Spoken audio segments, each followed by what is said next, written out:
দেখুন ভাই, টাকার বস্তা। কেউ আগাবো না, এক পা আগাবো না, এক পা আগাবো না।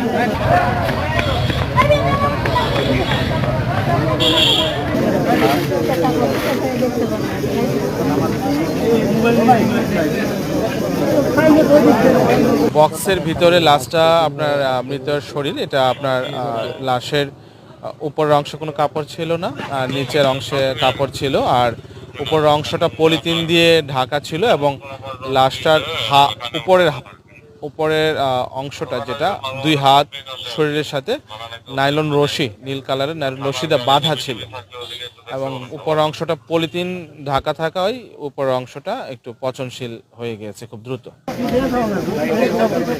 একটা কার্টন পাওয়া গেছে, এই অনুযায়ী আসছিলাম দেখা, তো অনেক পরে মানে পুলিশ বাহিনী আসলো, আসার পরে এখন কার্টনটা খুলছে, এখন দেখলো ওখানে একটা মহিলা মানুষের লাশ। মহিলা মানুষটা মোটামুটি আপনার এই মাঝারি ধরনের একটা বয়স হবে, মহিলা মানুষটা এরকম একটা মহিলা মানুষের একটা লাশ দেখা গেল খুলছে, এই আর কি। যমুনা ইলেকট্রনিক্স ঈদে ডাবল খুশি অফার সিজন 3, যে কোনো পণ্য কিনলেই পাচ্ছেন নিশ্চিত ঈদ উপহার।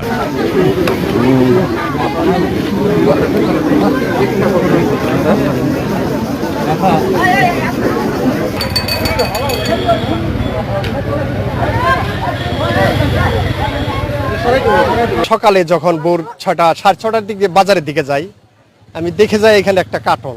এটা প্রথম কার্টন দেখেই মনে করছি যে হয়তো একটা মাছ ভর্তি থাকতে পারে, আর না হয় হয়তো কোনো একটা খারাপ কিছু থাকতে পারে।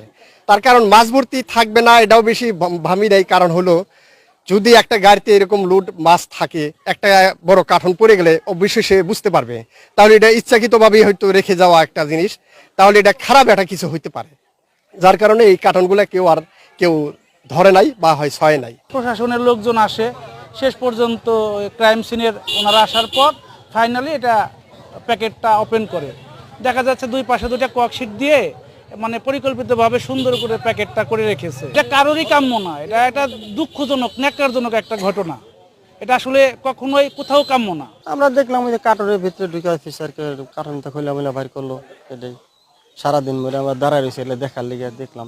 এখানে একটা বক্স ছিল সকালবেলা থেকে, এখানে বক্সে রক্ত মাখা, পরে মেম্বার পুলিশকে খবর দেওয়ার পরে পুলিশ এখন আসছে, আইসে ব্যাগটা খুলছে, খুলে একটা নাকি মহিলা মানুষের লাশ পাইছে। স্থানীয় মাধ্যম সূত্রে আমাদের থানায় একটা নিউজ আসে যে এখানে এই পোটাইল ইউনিয়নের, মানিকগঞ্জ সদর থানাধীন পোটাইল ইউনিয়নের 11 গ্রামের এই বাঁশজারের পাশে একটা এসির বক্সে, এসি এয়ার কুলারের বক্সে একটা বক্স আছে এখানে, এবং সেখান থেকে দুর্গন্ধ ছড়াচ্ছে। তো এরকম একটা নিউজ যায়, স্থানীয় মানুষরা ধারণা